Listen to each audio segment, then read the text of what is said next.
Hi guys, it's Ilene here. I am working on a project. Can you guess what I'm working on? Can you see everything here?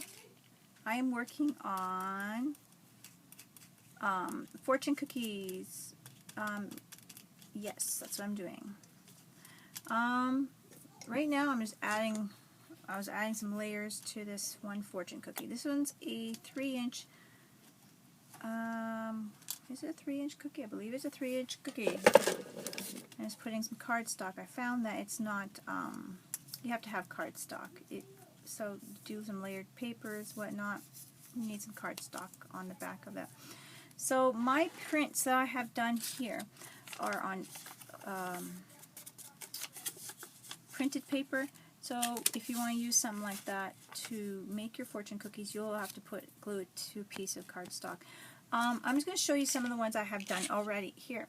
So this is my challenge for you guys. February 14th is the Chinese New Year, and so my challenge is that you guys decorate some fortune cookies to celebrate the Chinese New Year, which is, like I said, February 14th, and they are so pretty. This is layered, and it's very hard, and it was harder to manipulate because it's very stiff. Layered scrap papers. So I had about 4 layers or so on that, and then as well, this one is another color, that color, and then I had the gray one to paint. So I add bling to them. These were difficult to work, but it does work. So if you want to do play with scrap papers, it's easier to do it this way than to do it with thin, flimsy paper. This one here is just the thin printed paper, and it's not even like a full cookie in the bottom the way it folded in. So yeah, it just didn't want to fold in right. So I had to actually glue it shut as well here, holding it together. With the cardstock, you don't even have to glue them usually, so they're perfect. But if you want to add different layers to your paper and do something different and original, that's, you got to do what you got to do. This one here is just scrapbooking paper, 2-sided. I have glued a strip of ribbon on it for my fortune to look like my fortune, and then you hold it like a taco. You bend it here like this, and it bends, and then you just push the 2 corners, one on this side, the one underneath, to get it to lock, and that's usually how it stays. It usually works pretty well. If you have like a lighter paper, it is more difficult. So these are all just plain cardstock. Well, it's like a thicker scrapbooking paper, 2-sided, and that's the same as this one. This one here is kind of a mess. It didn't work quite well, but I did keep it anyways. And it is cardstock, and I did put my layered paper like this underneath, just to see, just to kind of, I tore this paper, the outer paper, and I didn't want to get rid of it. So this one I glued some cardstock to it. I tried to do paper napkin, and it still wasn't thickening it up enough for me. It's still quite pliable, so it may not work until it's really hard, so I might have to let it sit. But I'm going to do the same thing with it. I'm going to bend it like a taco and push it in.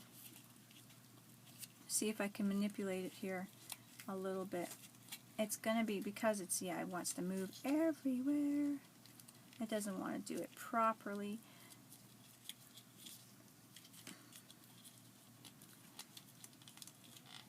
And I'm being not patient. So when you do like a layered one, there we go. When you do a layered one, you're going to have that where it wants, you got to let it dry, or else you're going to have to play like you're going to be, it's going to want to move on you.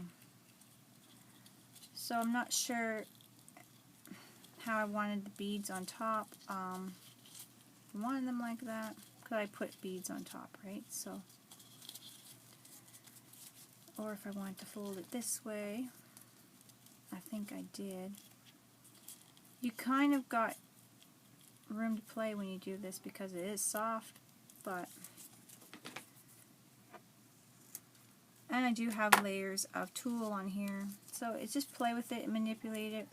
like I said, it is a little bit more difficult to get what you want. You have to play with it on the fold more. But you probably can't see me do anything here. And curl underneath a little bit more. So it's just more manipulating when it's softer. But that's because I'm not letting it dry and I'm being like, I want it done now.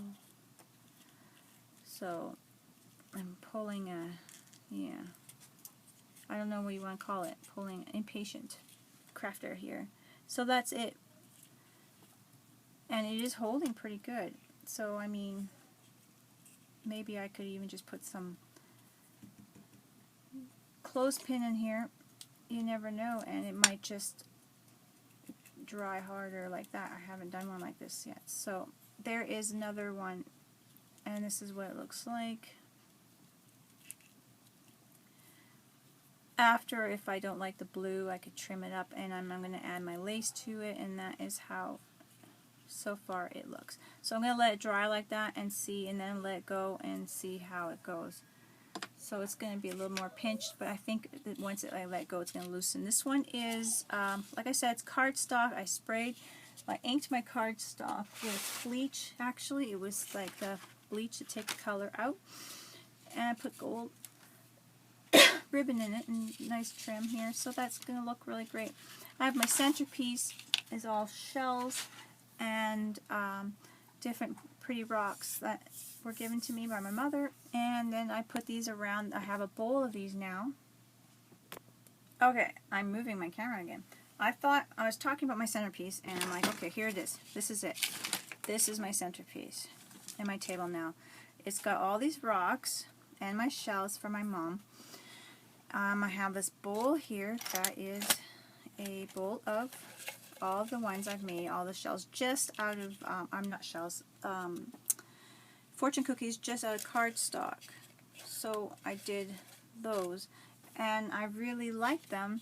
They were very easy, and or almost too easy, and that's why I'm like, there's got to make it a little difficult to make it more, just to make it more, because I'm weird that way, right? So that's when I decided to do my layered papers and try to challenge myself with it, with larger fortune cookies and different ones that are not just the norm, that are really blinged out. So if you hear my kids arguing, sorry. They're being very argumentative. So try your jelly prints. Like I said, you might want to back them up with some cardstock if you haven't done them on cardstock, but it is this cute little project, and look at your centerpiece. So for the Christmas, I had a cylinder here, and I had a few shells around it, and I had the cylinder full of shells. It was a plastic cylinder, but it looked like glass. And then I had my layered paper tree that I made for the challenge of Josie's challenge on that, and that was my Christmas tree, our Christmas tree. So that was nice. This one's going to go in there nice. So you add some nice stuff. Anyways, and yeah, this challenge is going to look cute. I think it's cute. I think it's fun. This one here, I did it the opposite way. The scrapbooking paper is only one-sided, so I have the scrapbooking paper on the inside, and then I did the stenciling on the outside. So you can have fun with it with layers of paint and whatnot, but make sure you let it dry, otherwise you're going to be like, impatient crafter like me. Now this one's already getting nice. See, and it's opening up just nice. Glue a little ribbon in there. You could even stamp your ribbons. I was thinking about doing that, stamping the ribbons with, you know, ink, and I'm just going to push it in with my scissors here. You could do that, and have a little something poking out of a fortune. I made some of these for the kids, and I made them 4 inches big with a little message on the inside, and I did them with styrofoam, so that was really fun. Like the foam, fun foam. I'll show you one quickly. So I hope you guys have fun with this project, I believe this is a 4-inch, or it could be, I think it was a 4-inch circle here. I'm just going to quickly show you guys that. I may as well, I'm on a roll. Show and tell. So this is fun little notes for the kids, and they can make them at a birthday party. So you just do the same thing. You clip it like that. You can put your note in there ahead of time, and then you staple it to get shut, and it works really great.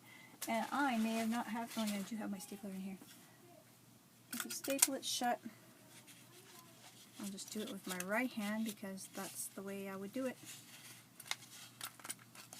And if I had staples in there, it would staple shut.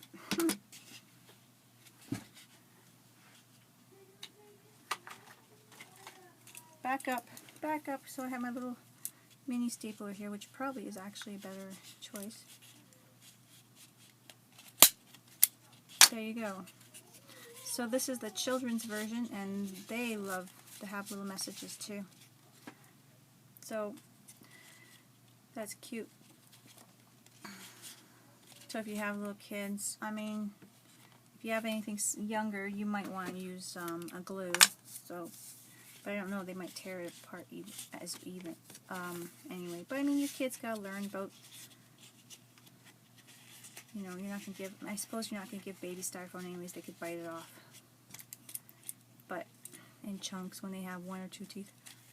But it's fun for the kids. Cora loves it, so they can decorate that too. So anyways, your grandchildren are gonna love it, and your kids. And so I was playing with all of these, and yeah, throw a little message in there for them and have a little fun with them. Okay guys, I hope you enjoyed this video. Talk to you later. Bye bye.